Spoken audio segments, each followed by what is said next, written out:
क्या चीजें आप अपने जीवन में जोड़ दे रहे हैं?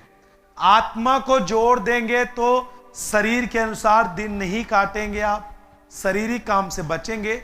यदि शरीर को अपने जीवन में जोड़ देंगे तो आप आत्मिक चीजों को अपने जीवन से मार देंगे और आप धीरे धीरे आप प्रार्थना करना बंद होगा, फिर बाइबल पढ़ना, फिर संगति करना बंद होगा, फिर एक दिन आप एक आत्मिक नहीं परंतु आप एक शारीरिक व्यक्ति कहलाएंगे।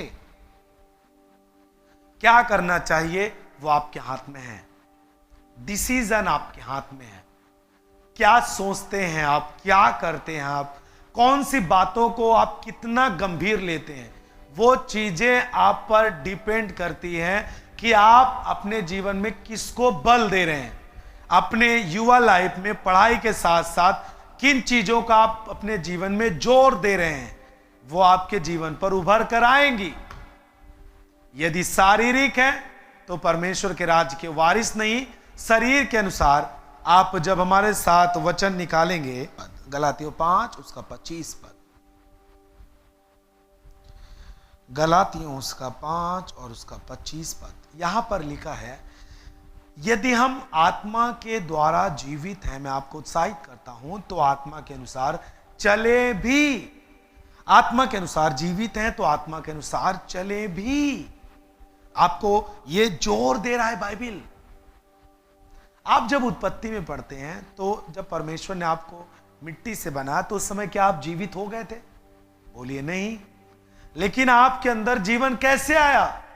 जब परमेश्वर पिता ने अपनी आत्मा आपको नथनों में नथुना लगा के जीवन का श्वास जब आपको फूंका, आत्मा आपके अंदर फूंकी, तब आप जीवित प्राणी बने। और उस दिन से आप जीवित जब हुए तो आत्मा के अनुसार जिए हैं आप, तो आप क्यों शरीर के अनुसार चलेंगे?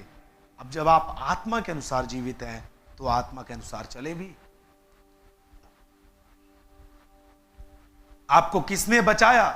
आज आप इस दशा में कैसे खड़े हैं? इस जीवन की दशा में जो आप जी रहे हैं। यदि मैं अपना जीवन बताऊं, मैं आज 10 साल से 12 साल से जो प्रभु के साथ जी रहा हूं, मैं जो जीवन पाया हूं वो मुझे आत्मा ने दी है। और मेरा फर्ज है, मेरा कर्तव्य है, मेरा यह काम बनता है और मैंने अपने जीवन में जोर दिया है आत्मिक चीजों को, और मैं आत्मा के अनुसार चलता भी हूं। क्योंकि मुझे पता चल गया कि मैं जब बनाया गया उस समय भी आत्मा ने मुझे जीवन दिया, और आज जब मैं पाप से बचाया गया, मैं ऐसा व्यक्ति था, आप ऐसे व्यक्ति थे जो पाप में अंधकार में जाके छुप गए थे एक किनारे।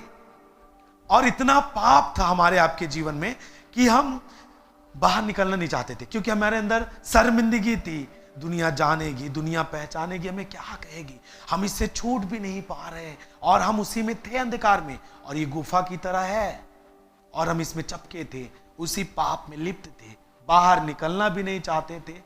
और क्योंकि शैतान ने डर भी दिया था, तुम निकल भी नहीं सकते, दुनिया में अब तुम कुछ नहीं कर सकते, यही तो जीवन है, इसी में मर जाओ, अब क्या कर ही सकते हो, तुमको ये लत पकड़ी है तो ऐसे करते रहो, ऐसे बात करते रहो, ऐसे शारीरिक संबंध में रहो, ऐसे ही मतलब गलत रिश्ते में बने रहो, चोरी में बने रहो, नशे में बने रहो, है ना, आप जुए में बने रहो, आप हस्तमैथुन में बने रहो, इसी में रहो। और हम ऐसे चिपके हुए थे, पाप भी नहीं छोड़ना चाहते थे, बाहर उजाले में भी नहीं आना चाहते थे, क्योंकि दुनिया में पहचान लेती कि हम किस तरह के व्यक्ति हैं। लेकिन यीशु ने अपने जीवन को हमारे पास दिया, और यीशु हमें, बाइबल कहती है, वहां से खींच कर बाहर उजाले में लाके खड़ा किया, और हमारी पहचान मसीह में एक आत्मिक व्यक्ति के रूप में की है। आमीन।